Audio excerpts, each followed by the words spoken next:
meus amigos? Mais uma semana se encerra, uma semana muito importante, que é a Semana Santa, né? Semana que antecede a Páscoa, uma semana de muita introspecção, muitas orações, né? Espero que os senhores tenham feito isso, né? A gente percebe esse movimento forte que está acontecendo no país, né? Voltados aí realmente a ajuda ao próximo e tudo mais. Então, vamos pensar com muita clareza nisso, né? Nesse final de semana, um fim de semana que culmina com a Páscoa no domingo. Então, vamos lá, a semana do Congresso Nacional. Hoje teremos uma substituição. Quem fará, às vezes, aqui conosco é a Samara Neres, no lugar da Daiane, que hoje ela não pôde estar conosco. Então, Samara, obrigado por você estar conosco aqui. Se você puder já dizer o que ocorreu durante essa semana no Congresso Nacional, te agradeço. Vamos lá. Bom dia. Foi uma semana movimentada no Congresso Nacional. Vou iniciar aqui já falando da MP da modernização do ambiente de negócios, né? Que o Poder Executivo editou a medida 1040 de 2021, com o objetivo de modernizar e desburocratizar o ambiente de negócios no Brasil.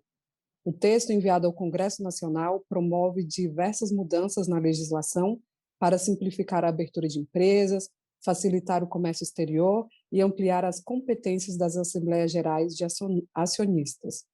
Bom, segundo o governo, a MP pretende melhorar no curto prazo a posição do Brasil no ranking Doing Business do Banco Mundial, que avalia a facilidade de fazer negócios em 190 países.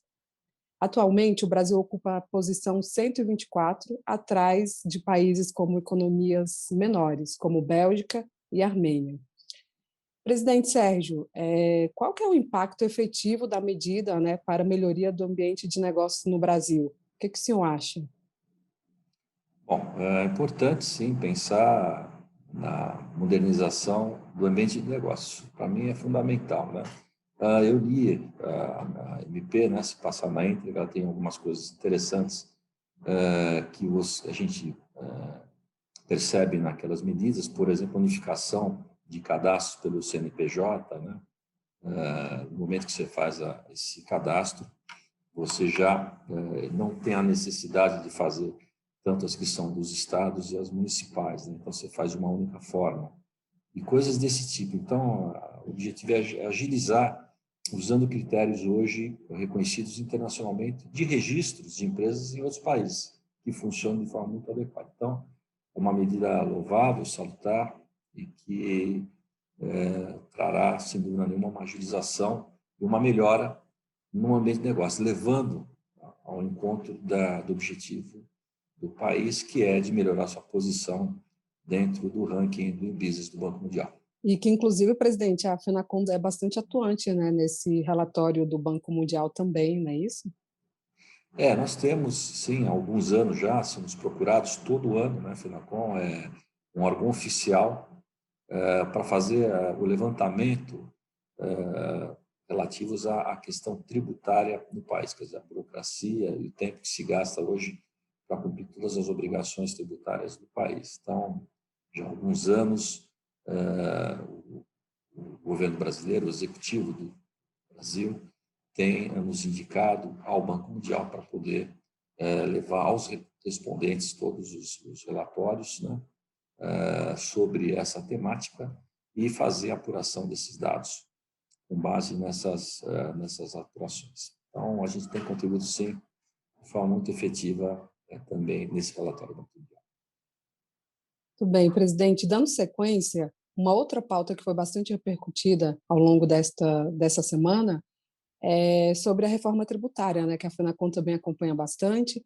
Então, o presidente do Congresso Nacional, o senador Rodrigo Pacheco, informou que pretende prorrogar por mais 30 dias a comissão mista que discute a reforma tributária.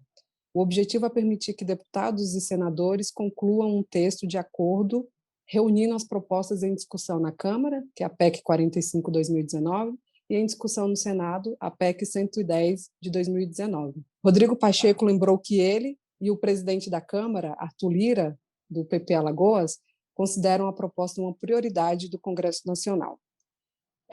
Presidente, O prazo de funcionamento se esgotava ontem, né, quarta-feira, dia 31 de março, mas então está sendo aí prorrogado por 30 dias. Qual a importância desse texto sair o quanto antes? Pois é, isso é uma coisa, um momento de reflexão, né? Realmente o prazo da entrega do relator Agnaldo Ribeiro teria que ter sido ontem, não foi feito o relatório, né? E é interessante que ontem eu li um artigo no jornal aqui de São Paulo com o Agnaldo Ribeiro dizendo que seria prorrogado, sim, tal, por mais 30 dias, tal. E hoje eu vi um outro artigo no mesmo jornal com o presidente da Câmara, da Comissão Mista, né, o senador Roberto Rocha, dizendo que não. E se encerra, né, e que se desfaz a Comissão Mista, né, que ele acha que não há, como já existe hoje o entendimento de todos os congressistas, tal, que não há necessidade de ter uma Comissão Mista. Então, eu não entendi essa controvérsia que está ocorrendo lá entre os congressistas, tanto no Senado como na Câmara, né? Mas os presidentes aqui têm o poder aí, a força de liderança, né, perante as suas casas, né? Então, se tanto o Arthur Lira como o senador Pacheco, Rodrigo Pacheco, estão dizendo que é importante essa extensão de prazo, então, provavelmente será feito dessa forma. Agora, com relação à análise, eu acho que a gente tem que ter todo o critério, todo o cuidado na análise. Você vê que eles falam especificamente da PEC 110, da PEC 45, né? Alguns, às vezes, falam da PL 3887 do governo, né? Sim. E fica só nessa temática, não há amplitude de discussão. Isso que a gente tem que pensar como dá clareza a amplitude da discussão, né? O que faremos, de fato, né? Porque conversando com muitos especialistas hoje, eu tenho conversado com gente do Brasil inteiro, gente muito séria e que conhece profundamente os tributos, né? E o próprio pensamento da FENACOM, é que a gente tem que ter realmente uma discussão ainda mais ampla, mais aberta com a sociedade, antes de efetivamente bater o martelo numa proposta ou noutra. Porque o que se pretende aqui, pelo que a gente vê no andar da comissão mista, é meio que fechar a temática em cima de uma proposta ou outra, né? Em termos do que está aí apresentado nas duas PECs, né? Então, e eu, evidentemente, ao longo desses anos de análise que a gente tem acompanhado, ao meu ver, e ao ver da própria FENACOM, a gente tem que ter um critério um pouco mais apurado, talvez, de reformatar o que há de tributos hoje, não alterando os tributos, mas simplificando eles, né? Eu acho que é um critério a se pensar, né? E isso está virando meio que um consenso entre especialistas, né? Para que a gente vai, eu tenho comentado isso de forma brincando, mas eu tenho escutado que o couro está aumentando, né? É mais fácil você pavimentar uma via que é pavimentada, mas está esburacada, e que você está olhando então os buracos, você vai lá e coloca um asfalto mais adequado, do que você começar do zero numa rua de terra que você vai pavimentar, ter que fazer ideia desde a base e não sabe como vai ficar ao final desse processo. Então, é muito mais tranquilo você trabalhar com os tributos que aí estão, sabendo os defeitos que ele tem, as complexidades que ele tem, o que tem que mexer, como reduzir e como simplificar, né? Isso facilita, né? Inclusive trazendo a questão da padronização do texto legal, né? Que hoje você tem legislações dos 27 estados para o ICMS, por exemplo, e provavelmente mais 5 mil para todos os municípios brasileiros, para o ISS. Então, se você fizer legislações federativas, né, uma única legislação para todo mundo, você padroniza a legislação, ou seja, todos os estados brasileiros, na questão do ICM, por exemplo, vão ter a mesma legislação, uma única legislação, né? E na questão do ISS, então isso já começa um critério diferente, né? Nessa padronização, quando você for criar isso, evidentemente isso dá trabalho, não é simples fazer isso, mas ao nosso ver, ao ver de muitos especialistas, é muito mais lógico, né? Você trabalhar dessa maneira, você conhece os tributos, sabe qual é a cara que tem. Com a padronização, você pode enxugar, inclusive, a forma de fiscalizar e padronizar também a fiscalização dos estados, dos municípios, traz uma racionalidade de processos e procedimentos. Então, tudo isso ao nosso ver, tem que ser debatido, discutido e de forma muito clara com a população, com todos os que participam, né? O debate tem que ser muito democrático, muito mais amplo e aberto. Portanto, para não me estender muito, eu acho que tem que ter, sim, a discussão, mas a gente não tem que se prender apenas na questão dessas PECs, né? Se bem que a PEC 110 apresenta uma emenda, que eu gostaria que ela fosse realmente aproveitada, do ex-senador Major Olímpio, que faleceu recentemente, né? Justamente incluindo ali uma proposta muito levada desta forma, nesse sentido, que é a proposta do Simplifica Já. Ele coloca uma emenda substitutiva na PEC 110. Então, eu acho que isso trará um diferencial, né, se isso for realmente levado em consideração, para que se analise com mais critério, que se abra audiências aí com a população, né, através das suas entidades representativas, né, de forma mais ampla, ainda para discutir melhor essa questão, que se leve ao convencimento dos congressistas, que, em última tese, eles é que vão dar o seu voto lá para aprovar essa reforma tão importante para o nosso país. Essa semana também foi aprovada a Lei do Governo Digital. O governo federal sancionou com vetos a Lei 14.129, que cria o governo digital.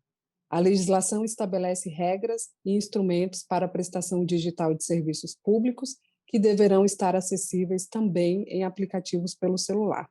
Ou seja, tem o objetivo de aumentar a eficiência da administração pública, modernizando e simplificando a relação do poder público com a sociedade.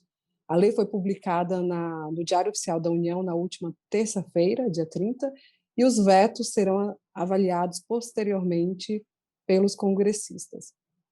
A respeito das assinaturas digitais, o usuário poderá optar por receber qualquer comunicação, notificação ou intimação por meio eletrônico. Os cidadãos poderão interagir com o poder público por meio digital, com assinaturas digitais para praticar os atos demandados. Bem, presidente, então um dos dispositivos vetados trata da definição de assinatura eletrônica. O governo argumenta que o termo já foi definido de forma diversa em outra lei recentemente aprovada, que é a Lei 14.063 de 2020, e que, por isso, a manutenção do dispositivo geraria insegurança jurídica. Outro dispositivo vetado estabelecia que regulamento poderia dispor sobre o uso de assinatura avançada para o registro de ato processual eletrônico de que trata o Código de Processo Civil. Para o governo, esse trecho da proposta incorre em uma inconstitucionalidade, tendo em vista a necessidade de tratamento em lei e não via regulamento, em violação ao princípio da reserva legal. Presidente Sérgio, como o senhor avalia, então, esta lei de governo digital que amplia esses serviços pela internet e que, de acordo com o normativo, irá trazer eficiência para a administração pública, especialmente por meio da desburocratização, inovação e transformação digital? Qual a avaliação do senhor? Bom, isso vem em conta que o governo já, desde o início, tem mexido, né, nas próprias leis desburocratizantes que o governo tem feito. Acho que ela é super importante, realmente é uma tendência, né, o governo digital ele tem uma importância bastante significativa. A gente tem que pensar não só no governo digital, mas tem que pensar no empresário digital, no mundo digitalizado, né? Essa é uma realidade que está aí, veio para ficar, não é diferente, né? E tem que, obviamente, colocar algumas regras importantes, né? Então, eu acho louvável a aprovação e a sanção da lei, né? A Lei 14.129, e com os vetos feitos pelo presidente. Eu achei bastante importante esses vetos, né? Por que importante? Primeiro que você vê, tentaram modificar a definição das assinaturas eletrônicas. Se já foi criada a Lei 14.063, em que define as assinaturas como a qualificada, a avançada e a simples, e traz essas definições de como funciona e quais são os critérios dessas assinaturas. Então, para que você vai mudar numa outra legislação? Quer dizer, como bem, o governo foi muito preciso nisso, porque gerará, evidentemente, insegurança jurídica. Espero que o Congresso lá não baixe, não volte atrás nesse veto governamental, né? E é importante ressaltar que, que quem vai ter que ter essa conscientização é o público, né, que vai adquirir essas assinaturas, né, é a questão de qual assinatura utilizar naquilo que você pretende, enfim, salvaguardar, enfim, preservar, né? Então, a gente precisa tomar alguns cuidados, porque a assinatura qualificada, por exemplo, ela tem em sua base a, a chave pública ICP Brasil, que está há 20 anos no mercado, né? E ela tem por trás uma segurança que as outras não têm, né? Ela utiliza um procedimento de criptografia, né, muito forte, que em 20 anos nunca foi violado. Então, isso é importante trazer essa informação, porque aquelas pessoas, ou aqueles documentos, né, que tem que ter uma segurança absoluta que ele não será violado, tem que sim utilizar a qualificada, não tem, né?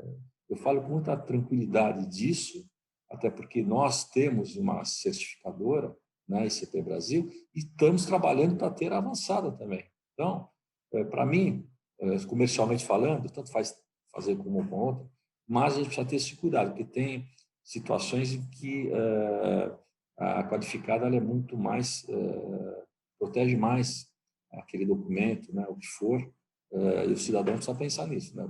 Pessoa física, como um empresário nos seus negócios também, na transição documental, né?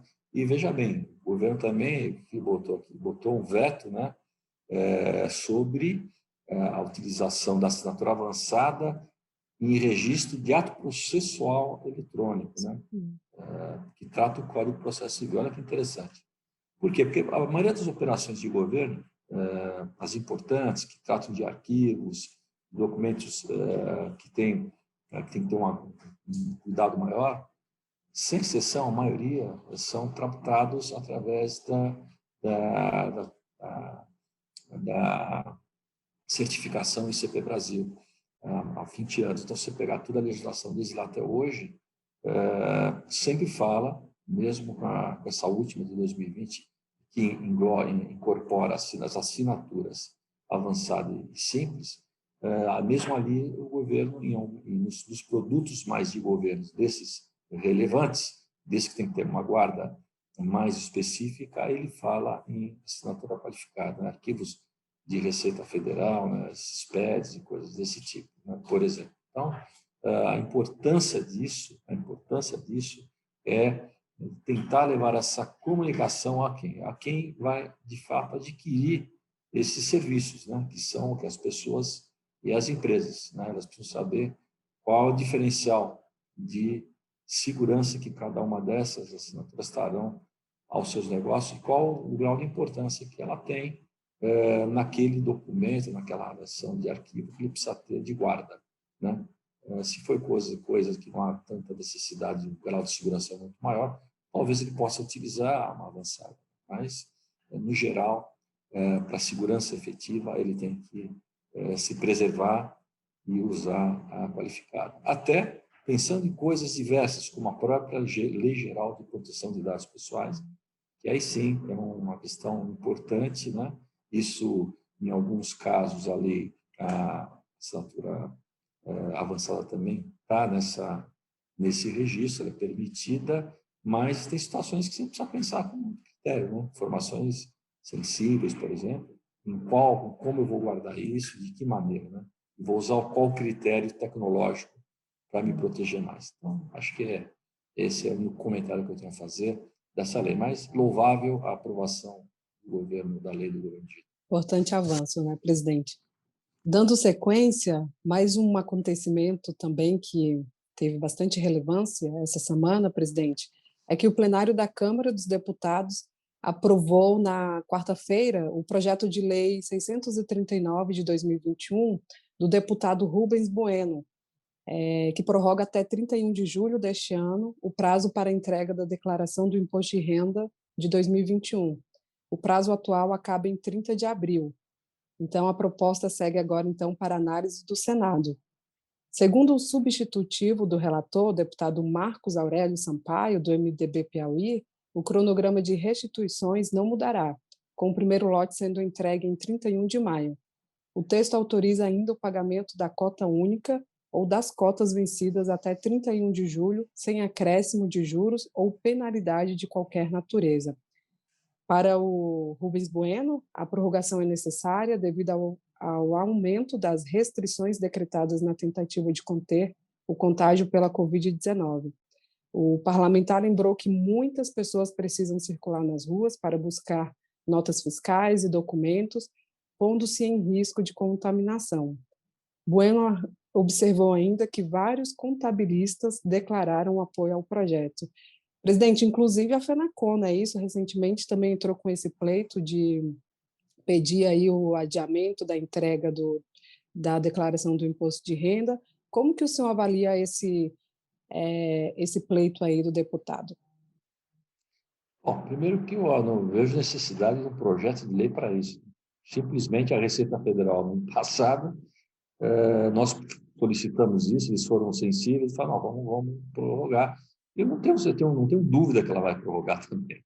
Não há necessidade de um projeto de lei para fazer isso. Começa por aí, é isso que eu acho. Na verdade, tudo bem, é louvável, mas gera uma confusãozinha aí, né? Porque é estranho fazer isso através de um projeto de lei. Não tem necessidade de pedir a prorrogação através do Congresso Nacional.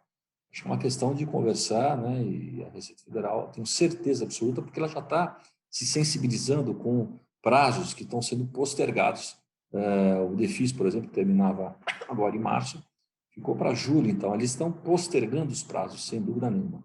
Nós, como no ano passado também, fizemos uma solicitação à Receita de postergação de absolutamente todos os prazos, né? Das obrigações acessórias, postergação de prazos, de pagamento também, né? Há aqueles que dizem, tudo bem, mas uma hora vai ter que pagar, né?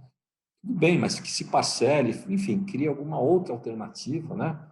Mesmo que, além de postergar, tentar parcelar algumas coisas, enfim. Isso vale não só para a União, mas vale para os estados, né? No caso das empresas, do ICMS, ou para os municípios do ISS, né? Que foram muito menos sensíveis no ano passado do que foi o próprio governo federal.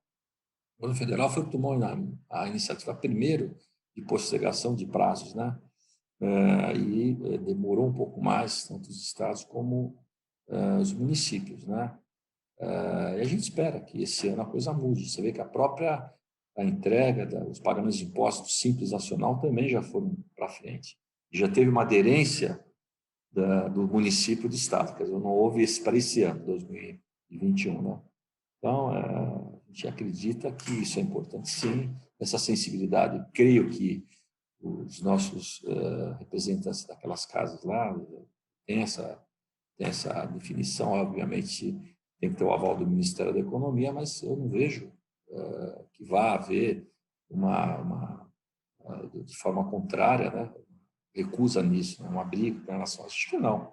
Então, tudo bem, eu acho que é louvável, tá, o deputado entrar com esse projeto de lei, mas não vejo a necessidade, porque, na verdade, não foi feito dessa forma no passado, houve a postergação, e esse ano também, tenho certeza que haverá a postergação do prazo, por tudo que foi colocado aqui. Na verdade, é isso mesmo, esse negócio de transmitir, não, mande o documento digital que a gente faz, quer dizer, muitas pessoas têm essa condição, mas muitas não têm. Essa é a verdade, né? Especialmente pessoas mais idade, que não têm esse tino, vamos dizer assim, mais ligado à questão digital, né? Digitalizar um documento, escanear essa coisa, por exemplo, né? Então é difícil, né? Ela quer levar o documento, ela quer entregar, quer conversar, enfim, né? É difícil. Realmente esse cuidado a gente tem que ter, realmente pensando nas condições sanitárias, né? E espero que isso melhore bastante, né? Para que a gente possa efetivamente estar recebendo presencialmente algumas pessoas que não têm essa condição de mandar de forma digital. Então, volto a falar, acho louvável a ação da Câmara de Deputados, mais uma força com relação a essa questão, mas tenho certeza que a Receita Federal irá postergar esse prazo também, assim como ela já está fazendo com outras questões de tributos ligados àquela casa. Obrigada, presidente. de fato, um assunto aí muito importante que a gente fica na torcida para acontecer essa postergação quanto antes. Caminhando já para o final, presidente, vou falar de outros 2 acontecimentos aí que foram tiveram repercussão também. Um foi sobre a aprovação do incentivo à contratação privada de leitos de UTI para o uso do SUS, e também o Senado, né, que aprovou o plano de recuperação para os setores de eventos e de turismo. Qual a sua avaliação? Eu acho que é importante, né? Primeiro, sobre o incentivo à contratação privada de leitos de UTI para o SUS, né? Eu acho que, primeiro, muita transparência e pouca burocracia, né? Senão, você vai sair quando? Né? Você vai entrar com muita burocracia, talvez não precise mais, a gente precisa de urgências. Então, tem que ser em regime de emergência de fato, mas com muita transparência, para que não aconteça situações como ocorreu no ano passado, tá? Na compra de aparelhos para as pessoas poderem se entubar, né? Então, teve algumas polêmicas aí. Acho que tem que ter esse tipo de preocupação. Então, volto a falar, muita transparência e agilidade para que isso ocorra da melhor maneira possível e o mais rápido possível. Com relação ao plano de recuperação dos setores de eventos e turismo, é muito importante, né? E, infelizmente, com a pandemia, parou assim, de uma forma muito triste, né? A gente vê, por exemplo, aqui no estado de São Paulo, né, aliás, na cidade de São Paulo, onde é a minha base, fechou uma casa de espetáculos, né, e fez o anúncio ontem de fechamento, de forma muito triste, né, um lugar espetacular, era uma referência, a maior casa da América do Sul, né, de shows, e, infelizmente, a locação, tudo mais, né, isso não tem o que fazer, né? Ele teve que fechar, né, de forma muito triste. Você vê que o texto que ele coloca é sofrido, né? Para quem lê, você fica muito chateado. Então, tem que ter um plano aí do governo para poder ajudar essa atividade que é tão importante para qualquer nação mundial, né? Tem países que só vivem de turismo. A gente tem que pensar claramente o Brasil, do tamanho que ele é, potência que ele tem turística, é uma coisa, e de eventos maravilhosos no país, tem que pensar com muita clareza isso, né? E fazer também em regime de emergência um plano bem adequado a essas 2 atividades. Então, é isso. Agradeço a participação. Fechando o programa hoje, dia 1º de abril, né? Começamos o mês de abril. Espero que seja um mês melhor do que foi março, né?